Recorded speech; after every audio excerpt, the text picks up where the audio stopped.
And I always say that the worst thing about a Virgo is you're an overachiever. And so you do achieve great things, yet the Virgo element doesn't allow you to feel it and believe it and acknowledge it and own it. Ooh, you're speaking my language. I know. That's the hardest part. So I always wonder if it's worse to achieve great things and not feel it, or just not achieve them, but feel like whatever you did was baller. Right. Yes. I totally have actually thought of this before. Like, what's the better reality to live in? Because you do live in your own reality. And it's like, yeah, what reality would you want to paint for yourself? Like, I don't know. So it's interesting. Yeah. So the perfectionism resonates with you, the analytics, the practical, the credit. Like, what were you thinking of when I said that? Yes, there are definitely parts. It's funny. I feel like I'm like split in half, and I'm a very like in one side, I'm super free spirited and just like fun loving, and then there's this other very strong half of me that's very like goal oriented, perfectionistic, like has to achieve, always analyzing, and like, you know, like you said, not always seeing the value in like what I've done. And so it's funny. I feel like I have these two like battling sides of myself, and at different times of my life, I've been like, you know, this side's gotten stronger, and then this side's stronger. So it's like, you know. The other thing is you grew up in Arizona. I live in Scottsdale. Oh, no way. Yes. Arizona girl through and through. Grew up in Gilbert. Yeah. Do you miss it? I do. I love it there. And my mom and one of my sisters still lives there. And so that's kind of always going to be like home base for our family. Because that's where we always go for Christmases, and you know, it'll always be like home. And I love that it's just a quick car ride away. Like I can literally just on a whim be like, I'm going to see my mom, like jump in my car and be in Arizona. Because you're probably in LA, right? Mm-hmm. Yeah. Whenever I drive to LA or Laguna or anywhere out that direction, I always drive too. I mean, it's imaginable that I would drive probably based on my past, but yeah. Yeah. It's such an easy drive. And I feel like I just, cruise the traffic at about 95, which always is nice. Yeah. Put some good tunes, listen to an audiobook or something, and get to like kind of check out for a little bit, rather than dealing with the airport, which takes about the same amount of time anyway, once you've like done the whole thing.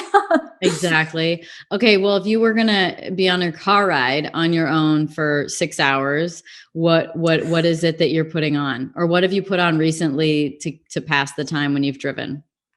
Let's see. Last time I drove, I listened to some of Daring Greatly from Brene Brown. It's one of my favorite books of all time. I feel like it's something I need to read every few years to like just put myself in like every time I read it, I'm like, yes, I just feel like I understand like my relationship with the world a little better and a little less personally. And so I love that book. So I read that last time I was going, and I would intersperse it with like just today's top hits playlist to like, when I'd start to get sleepy from like, self-help book world will do that to you. Totally. So when I'd start to get sleepy, I'd be like, all right, time to put on some of the new top hits of today. And like, WAP, let's go. Yes, all the way. It's like, I have to try to keep up with this stuff. Sometimes I'm like, I have no idea what the hits are. And I'm like, I should know this stuff. I'm a musician. This is my world. Well, I mean, that's actually, I just thought how fascinating it is. Like, just, I'm sure you've been asked a ton of times what you listen to for music, but, playing the violin and having that be sort of more of like it's not really classical, but it's kind of classical, right? Like, how would you categorize it? It's instrumental. It's classical instrumental, like new age vibe. Well, I mean, the violin is like such a classical instrument, but I do not play it in a classical way at all. Like, it's funny how, I still like, I actually have some of my sheet music right here. I still practice classical music to try to like keep up on that skill level, because there's nothing that will get your chops good as much as like classical music, but it's just a totally different way of playing. And I don't even call myself a classical violinist, because I have so much respect for like that art is something different. And what I do is just kind of this mixture of different sounds and tunes, very new age, but just using the violin as my voice. Yeah. And your body. I mean, because with dancing and moving, I mean, like that, there's absolutely a transmission of information with that too. And what I think is crazy is that how you ended up being able to come back around in your life from being told as a child that you need to pick either dance or violin. Was that difficult or was it easy at that point? How old were you? I was 6 years old. And so, and I definitely understand it wasn't my parents being like, you can't do this. It was like, we literally can't afford Right. to give you either. And like, I understood to a certain extent that like, I didn't really understand that we had money problems, but I understood it. You know what I mean? And so being a young kid, that's actually one of the reasons I practiced so hard, was because I knew that if I didn't practice, my mom was not going to keep paying for lessons that I did not practice for. Like they just did not have the money to invest into some kid that was wasting their lessons. It wasn't like, you will play the violin. I had to earn that. But, so when I was told I had to pick, like they took me to a dance class and they took me to a violin lesson and they were like, all right, which one do you want to do, the rest of your life, basically.